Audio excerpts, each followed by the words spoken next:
오늘 한동훈 법무부 장관과 김현숙 여성가족부 장관의 임명 강행이 한덕수 총리 인준 등 향후 정국에 어떤 파장을 몰고 올지 관심이 쏠리고 있습니다.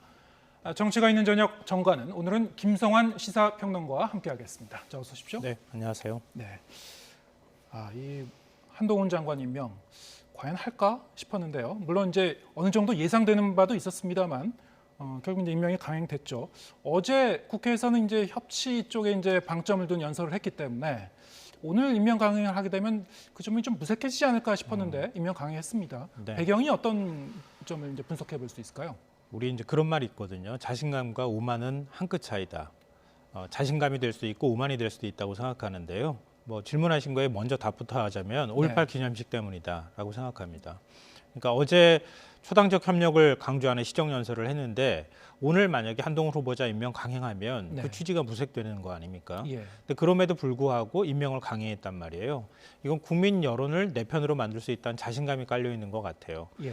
그러니까 5.18 기념식에 대대적으로 지금 윤석열 대통령뿐만 아니라 뭐 청와대 참모 그리고 국민의힘 의원들까지 참석한다고 하지 않습니까? 거기에 대해서 굉장히 통합의 이미지가 부각될 가능성이 있고요. 아마 내일 언론은 아마 그 부분을 집중적으로 보도를 할 겁니다. 예. 그러니까 그 부분에 결국 한동훈 후보자 임명 강행이 묻혀갈 수밖에 없는 상황이 됐다. 그러니까 5.18 기념식을 마치고 난 다음에 임명을 강행하는 것보다 차라리 임명식 전에 임명을 강행하는 게 더 여론을 이끌어가는 데 있어서 유리할 것이다. 이렇게 판단을 한 것으로 보이고요. 뭐 두 번째 원인을 하나 더 꼽자면 민주당의 국민 여론이 호의적이지 않다. 네. 이건데요.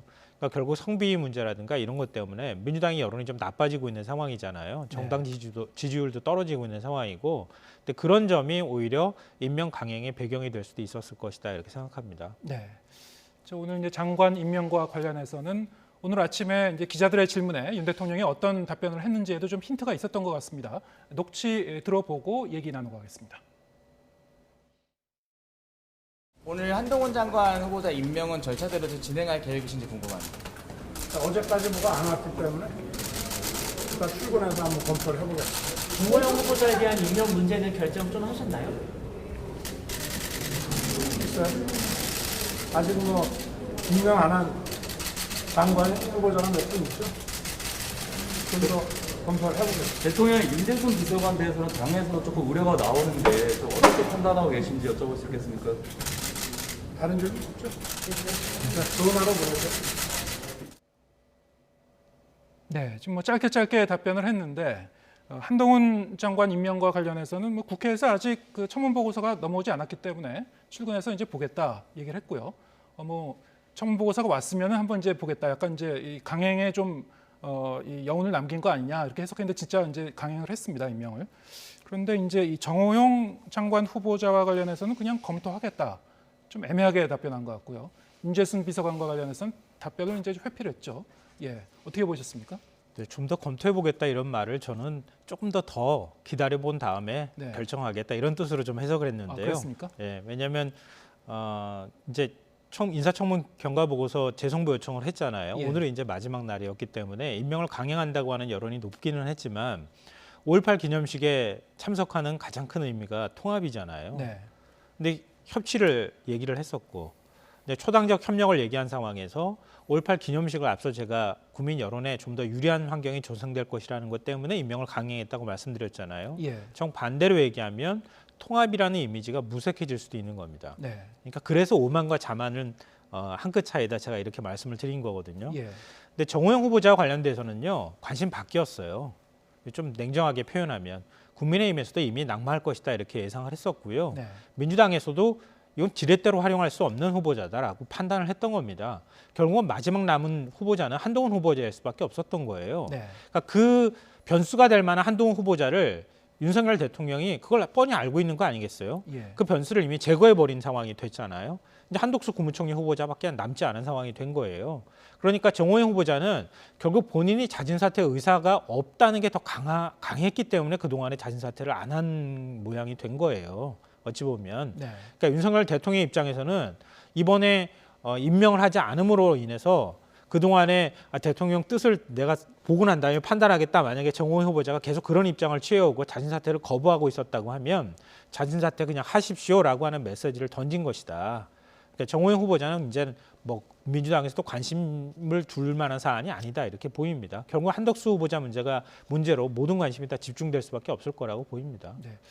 정호영 장관 후보자 같은 경우에는 어쨌든 뭐 오늘 빠르면 오늘 중에도 이 거취가 좀 결정되지 않을까, 자진 사퇴나 뭐 이런 어떤 형식으로 그랬는데 뭐 뚜렷하게 어떤 그 발표가 나온 건 없었고요. 어쨌든 지금 말씀하신 게 맞다면 조만간 거취 결정이 가시화될 것이다 이렇게 볼 수 있겠군요. 네, 그렇습니다. 저는 뭐 늦어도 하루 이틀 내에 결정을 할 수밖에 없을 거라고 봐요. 그러니까 네. 대통령이 임명할 의지가 없다는 걸 보여줬잖아요, 이미. 예. 정호영 후보자는 이미 임명을 했었어야 되는데 임명 안 하고 있었던 거였거든요. 네. 그러니까 당신은 임명할 생각이 없습니다라고 윤석열 대통령이 공개적으로 밝힌 것이나 다름이 없다고 보입니다. 그런데 이런 상황에서 어떻게 후보자가 나 장관 계속하겠다고 버틸 수 있겠어요? 그러니까 버틸 수 없을 것이라고 보입니다. 네.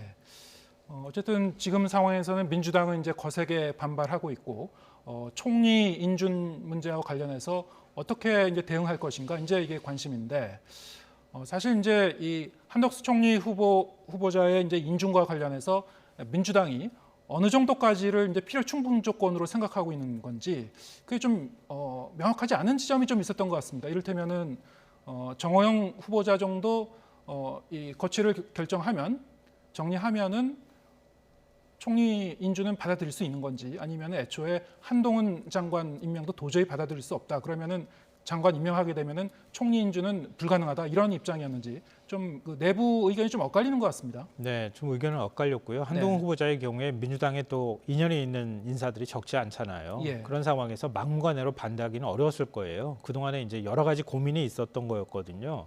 그래서 이 한동훈 후보자와 그 후보자 인준 카드하고 임명 카드하고 같이 연계하는 전략을 잘 못 썼던 거예요, 민주당이. 그러니까 한덕수 후보자 인준 문제하고 한동훈 네. 후보자 임명 문제하고 같이 연계를 해버리면 그럼 또 정치적으로 너무 정략적인 거 아니냐 이런 비판이 있을 수 있기 때문에 네. 그동안에 대놓고 그 얘기를 못 했는데 이제는 한동훈 후보자 임명 강행해 버렸잖아요. 예. 민주당 입장에서는 반대로 생각하면 좀 홀가분해졌다 이렇게 보이거든요. 네. 그러니까 지금 임명 강행 소식 듣자마자 박홍근 원내대표가 곧바로 원내수석 부대표한테 지시했다는 거 아닙니까? 예. 20일 본회의 열자. 한동훈 후보자 인준 표결 들어가자 이렇게 얘기를 했다는 거예요. 네. 그러니까 민주당이 어떻게 당론으로 표결로 갈지 아니면 자유투표로 맡길지 이거는 뭐 확실하지는 않지만 만약에 당론으로 정해가지고 가버리면 또 지방선거에 미치는 영향 때문에 고민스러워질 부분이 있을 거거든요.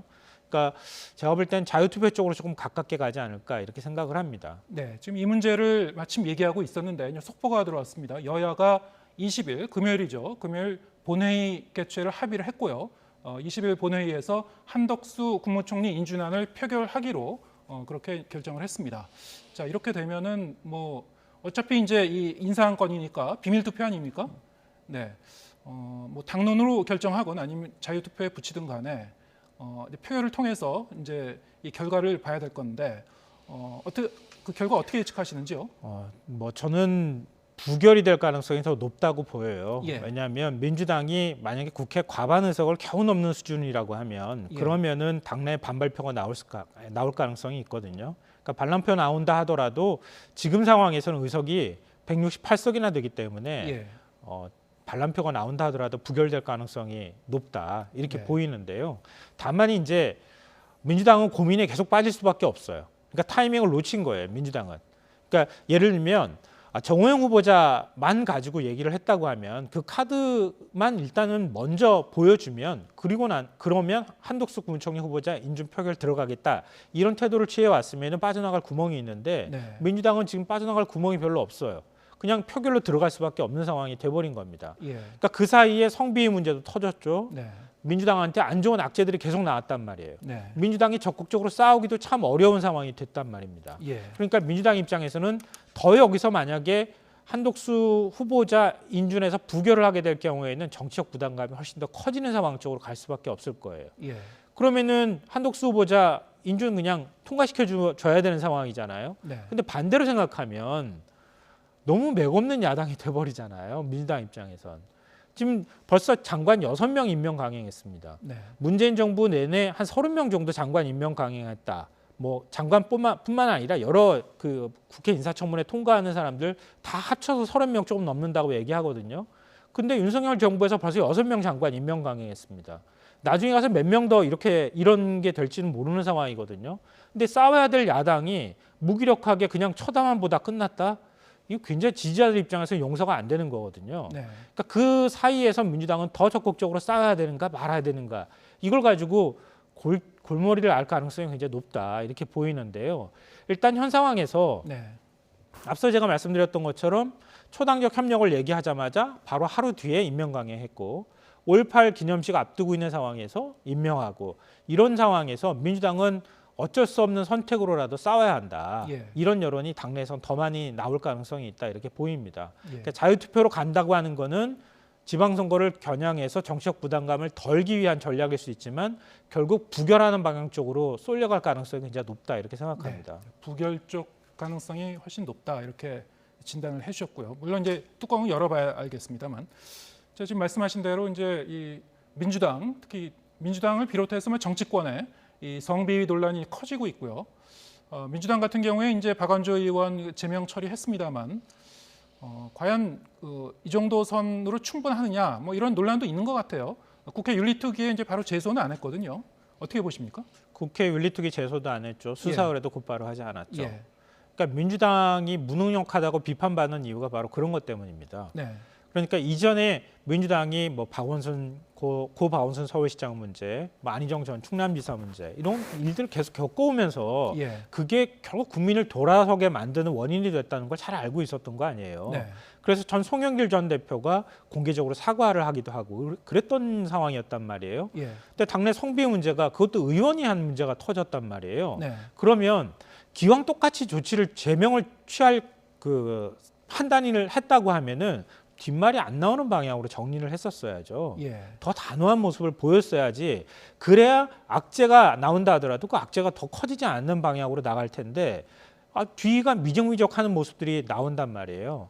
그러니까 결국은 최대한 그래도 조치를 취한다고 취해놓고 난 다음에 다시 비판을 받는 이런 문제가 나온다는 겁니다. 그러니까 민주당 지도부가 무능한 거예요, 이건. 네. 비판 안 받을 수가 없는 상황이고요. 예. 최광욱 의원도 마찬가지고 김원희 의원 건도 마찬가지입니다. 물론 김원희 의원은 의원실과 관련돼 있는 지역사무소의 관계자들이 그렇게 했다고 하는 건 얘기가 나왔지만 그래도 2차 가해 문제가 남아 있었던 상황이잖아요. 네. 그것도 역시 같이 동시에 처리했었어야 한다.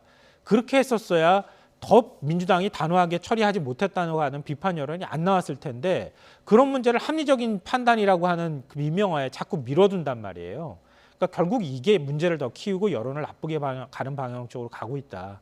그리고 앞서 제가 말씀드렸던 것처럼 뭐 한동훈 인사청문회도 마찬가지입니다. 인사청문회 제대로 못했다고 하는 비판들이 많았잖아요. 예. 그것도 충분히 국민들한테 설득력 있게 한동훈 후보자와 관련해서 뭐 자녀 허위 스펙 문제뿐만 아니라 이런 것들 우리 사회 특권층이 누릴 수 있는 것들이잖아요. 얼마든지 공격할 지점들이 많았는데도 불구하고 제대로 공격도 못하는 모습들이 보여졌던 거죠. 그러니까 그게 이제 민주당을 비판하거나 아니면 실망하는 여론으로 되돌아오고 있는 상황이다. 과연 지방선거 보름 앞둔 정당으로 보이는가 저는 좀 안 보여요. 민주당 지도부도 그렇고 민주당은 이번 선거에서 정말 이기고 싶은 마음이 있다면 대우각성하고 다시 선거전을 뛰는 모습들을 보여주지 않으면 선거에 점점 더 불리한 방향으로 갈 가능성이 있다 이렇게 보입니다. 네, 지금 김성환 평론가 말씀 들어보면은 최근 이제 민주당이 지방선거를 앞두고 계속 이제 실책을 범한 거군요. 이 총리 후보자 인준 관련해서는 실기를 했고, 또 이 박완주 의원 제명 처리와 관련해서는 충분하지 못했고, 네.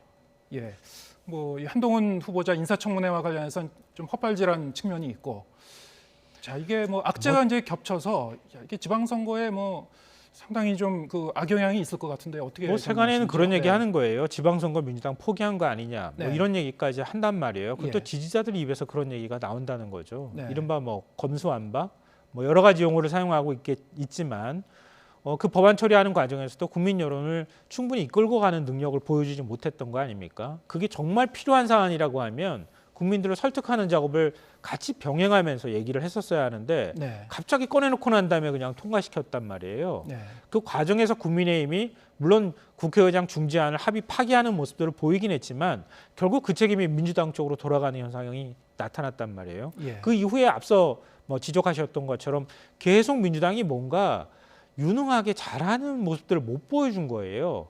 그게 지지자들 사이에서도 마뜩지 않은 거고요. 그리고 민주당의 호의적이지 않은, 그러니까 보수층 유권자들이 바라볼 때도 또한 등을 돌리게 만드는 거고, 중도층에서도 똑같은 여론이 생길 수 있다고 하는 거죠. 그러니까 그게 결국은 선거 결과로 이어질 가능성이 있는데, 이렇게 해놓고 난 다음에 민주당에서는 그런 얘기 나온다는 거 아닙니까? 아니, 투표율 낮으면 어떡하나, 우리 지지자들이 투표장으로 안 나오면 어쩌나, 이런 걱정한다는 거예요. 예. 그러니까 본인들 스스로가 제대로 하지 못하고 난 다음에 지지자들이 투표장 안 나오면 어쩌나, 이거 걱정하는 거, 이거 자체가 모순 아닙니까? 네. 그러니까 민주당이 집권 여당이었었잖아요. 네. 의석도 많고. 근데 야당이 야당 전에도 마찬가지 비판이 있을 수 있겠지만, 야당이 되고 난 다음에 뭔가 대선 패배하고 정신 차리고 좀 변화하는 모습을 보여줘야 되는데 그런 거 못 보여준다고 하는 것에 심기일전하는 대한 그런 모습이 별로 그런 없었다. 것들에 대한 비판은 안 나올 수가 없는 상황인 것 아직 같습니다. 지방선거가 2주 정도 남았으니까요. 뭐 정치는 생물이라고 하니까 또 뭐 어떤 그 돌출 이슈가 있을지 좀 더 지켜봐야 될 것 같고요. 그런가 하면은 대통령실의 윤재순 총무비서관의 이제 과거 글도 이제 계속 도마에 오르고 있죠. 오늘 사과를 했다고는 하지만 그 논란이 좀 사그라들지 않을 것 같습니다. 어떻게 보십니까? 그만둬야죠. 네. 왜냐하면요, 오늘 사과하는 거, 우리 늘 사과 ABC 얘기하잖아요. 조건을 왜 붙입니까? 국민들이 상처받고 뭐 불쾌감을 느꼈다면 사과드리겠다. 지금 국민들이 자신에 대해서 그만두라고 하는 것이지 불쾌감을 느꼈기 때문에 지금 사과한다고 얘기하는 것 자체가 앞뒤가 맞지도 않은 말이고요. 예. 더 잘하라는 의미로 받아들이겠다. 이것도 뭔가 자아도취가 된 사람 같은 느낌도 받게 되고요. 왜 제가 이렇게 말씀드리냐면요, 오늘 고민정 의원이 2012년에 지금 20년 얘기를 자꾸 하는데 지금 10년 전 얘기예요. 그때 경고받았을 때 검찰에서 왜 경고를 받았는지 공개했잖아요. 운영위원회에서. 러브샷을 하려고 하는데 러브샷 하려면 옷 벗고 오라. 속옷은 입고 다니냐. 이렇게 얘기했다는 거예요. 이걸 억울하다고 얘기하거나 국민들이 이 얘기 듣고 난 다음에 불편하시다면 사과드리겠다 이렇게 얘기하는 태도로 적절한 것이냐 이렇게 생각되고요. 네. 운영위원회에서 생일 그 파티하는 장에서 자신한테 생일 케이크를 묻혔다는 이유로 여직원한테 뽀뽀를 하라고 시켰다거나, 검찰 내부에서 EDPS라는 별명이 돌아다녔다는 거 아닙니까? 음담패소를 앞글자를 영문으로 표현해서 그 줄임말이라고 하는데, 이런 인사를 윤석열 대통령이 문고리 권력으로 가장 중요한 총무비서관으로 그대로 둘 수 있겠느냐. 예. 이런 부분에 대해서는 아마 저뿐만 아니라 적지 않은 분들이 회의적 시각을 보일 거고요. 이렇게 하면서 어떻게 민주당의 성비 문제나 이런 것들을 국민의힘이 비판할 수 있겠습니까? 이건 여론을 악화시키는, 그러니까 굉장히 좋은 분위기로 가기 때문에 지금 뭐 임명도 할 수 있고 하는 거 아니겠습니까? 근데 그런 점에 있어서 지지율을 굉장히 까먹는 그런 일이 될 것이다라고 생각합니다. 예, 알겠습니다. 오늘 여기까지 듣겠습니다. 김성환 시사평론가와 함께했습니다. 고맙습니다.